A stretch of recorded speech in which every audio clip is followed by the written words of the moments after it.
Hey everyone, it's Jack here. Just got an email from YouTube. They told me that because I don't have 1,000 subscribers, they're going to demonetize me.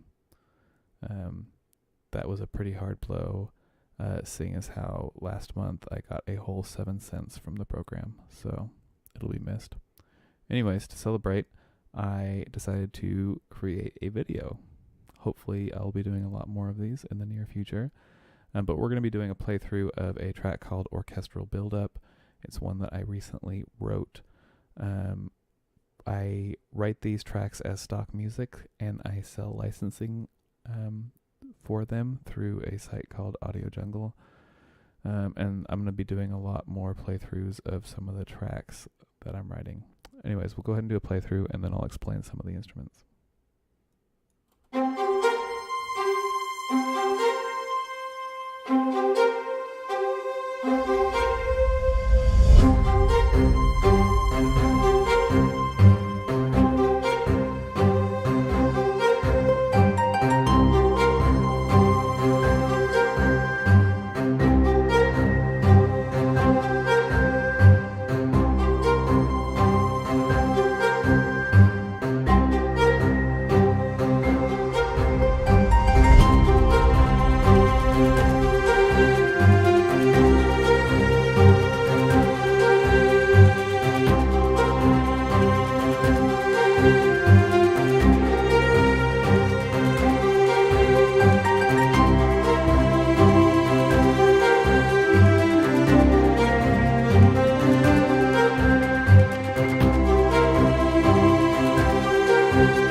Alright, so there it is.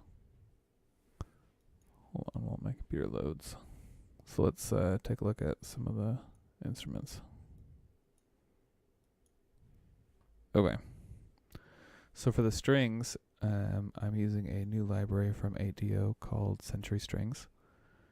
It is one of their new ones that I caught on their Christmas sale.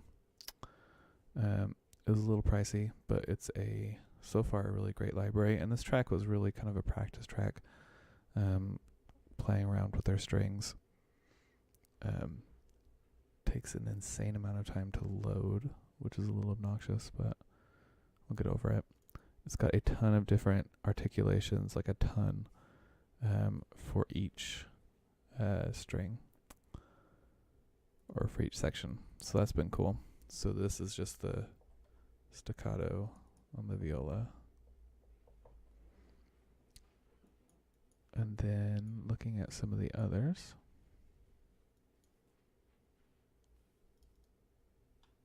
These are the violin arcs, which again is just the Century Strings. For this rise right here, using a library from Native Instruments, Rise and Hit.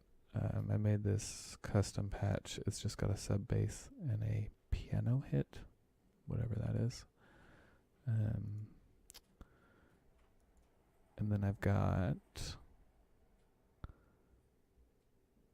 over here the piano I'm using. So I'm using the Grandeur from Native Instruments. And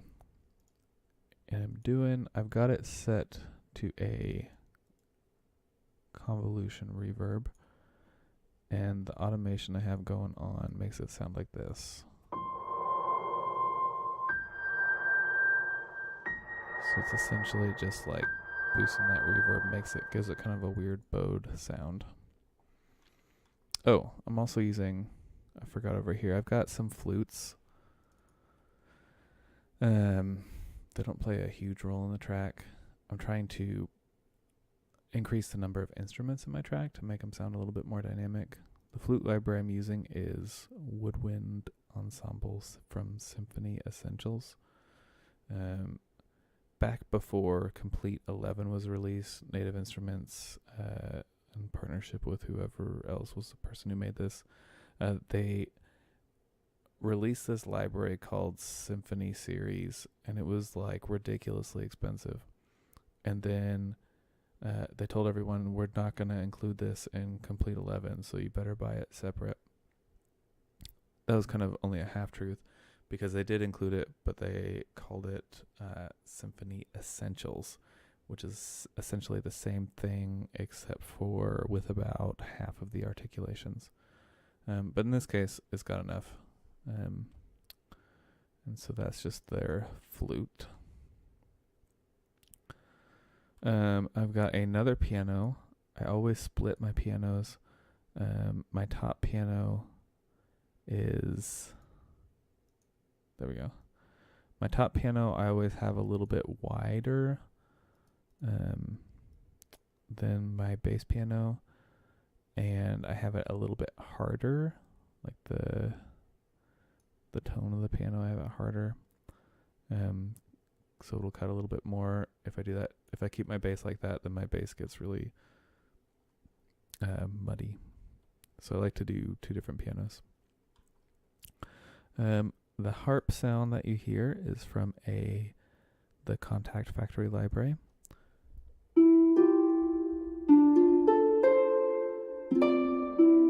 And I think it's a good sounding harp.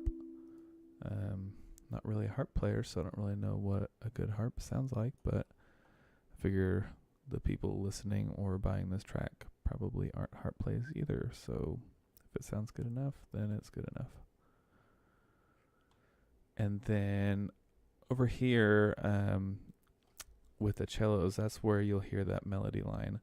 And I struggled with this one a little bit, I guess learning it. The legato strings on this, it's interesting because the velocity controls the speed of the legato. For example, it goes really fast if you play a high velocity, like it shifts fast, and if you do it low, it goes really slow. So it's kind of fun to play with, but it took me a little bit to get used to. And then you'll hear later on that the violins essentially double the same melody. For the drums, I'm using Action Strikes by Native Instruments.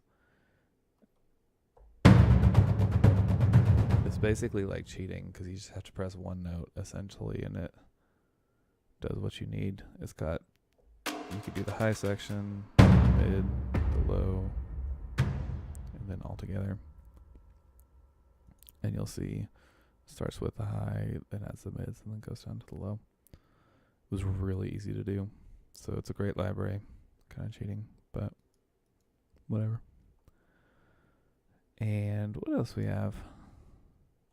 I have the piano doubling the harp part. And, oh, this section here. Let's see. I think that's fun.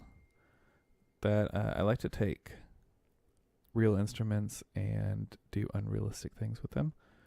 Kind of a mix between organic and synthetic. And so you can hear it here. It's kind of subtle, but...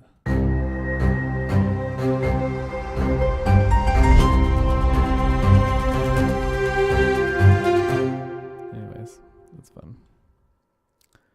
And, yeah. I think that pretty much covers it. I had a lot of fun writing this track and kind of exploring that new string library. And like I said, I hope to be making a lot more of these videos in the near future, as well as some other tutorial videos.